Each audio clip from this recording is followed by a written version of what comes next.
How's it going, summoners, and welcome back to another ProGuides Wild Rift video. My name is Kirks, and for today we're going to take a look at the champion whose popularity is increasing at an insane pace. Since his competitive appearance in the Origin series, thanks to the previous buffs, he has now become a very contested pick for many teams. By the way, I'm talking about Graves here, and fortunately for you, we got a guide prepared, just for you. So without further ado, let's get straight to it.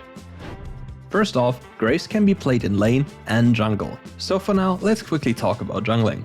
In the jungle, it's very important to understand how your champion works and what you can do with him. For Graves, you want to utilize multiple things. Number 1, kite the cams as well as you can without taking damage, which is kind of easy because your shotgun auto attacks knock back monsters and minions. Number 2, try to maintain your true grit from your third ability up until the scuttle crab. Don't lose them. They're very important as you gain massive amounts of physical damage reduction. To do this, you want to aggro the raptors so your smite passive deals damage to them over time. This will constantly refresh your third ability stacks. The big takeaways of their clear are the fact that you don't need a leash. You'll be on crab at its spawn and you'll have 8 stacks of your armor passive. So how can anyone fight you unless they come with more people? Spoiler, they cannot. Skill wise, you want to start with your third ability, then your first, and afterwards your second ability. And here's the reason why you take your second ability third. The only reason you take smokescreen is that you want to be ready for a skirmish in the river, so the slow and the blind can really come in clutch here.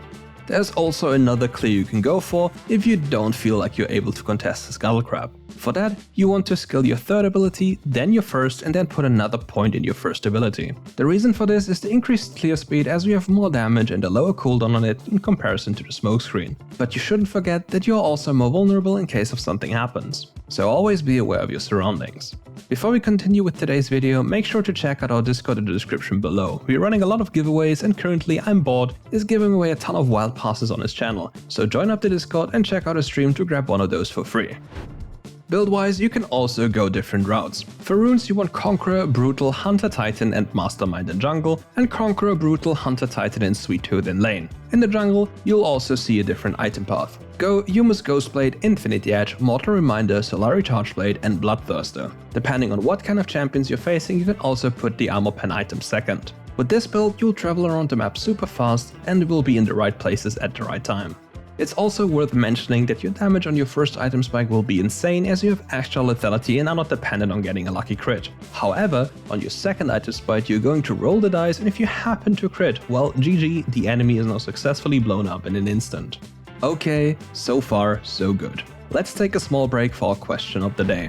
What do you think of Graves in the current meta, and do you think he's going to be nerfed in the next patch? As per usual, let us know in the comments below.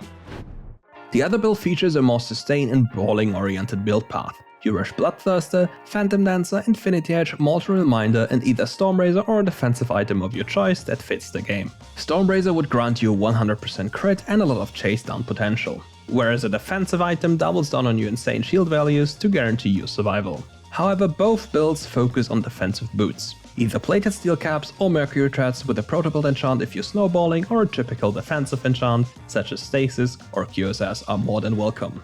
Now let's talk about Graves as a champion and what he wants to do. His goal in game is to snowball ahead and soak up every available resource possible. He's a super short range carry and therefore needs to be ahead of his opponent in order to win. Once you fall behind, you'll find it very hard to come back as Graves, as a champion doesn't really function too well from behind. Fortunately for you though, there are plenty of options to maneuver this pick in the current meta. In lane, you can permanently push to guarantee wave priority for your jungle, which is a very nice thing to have. Your junglers will actually love you for this.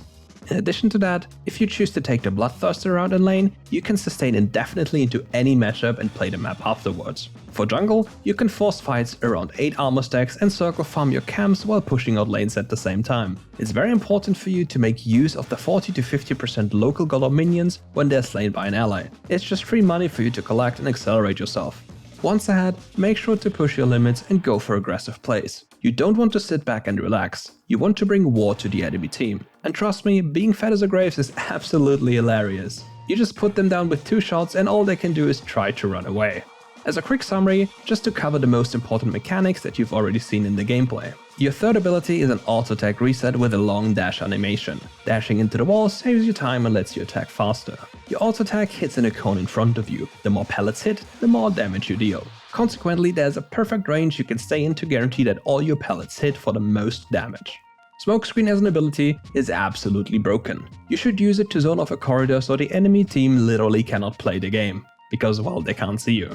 Also worthy to note down is that your first ability triggers faster if you hit terrain with it. This can be especially useful if you want to one-shot somebody. Last but not least, there's a little trick about Gray's third ability. If you dash towards enemy champions, you'll gain 2 stacks of True Grit and not only 1.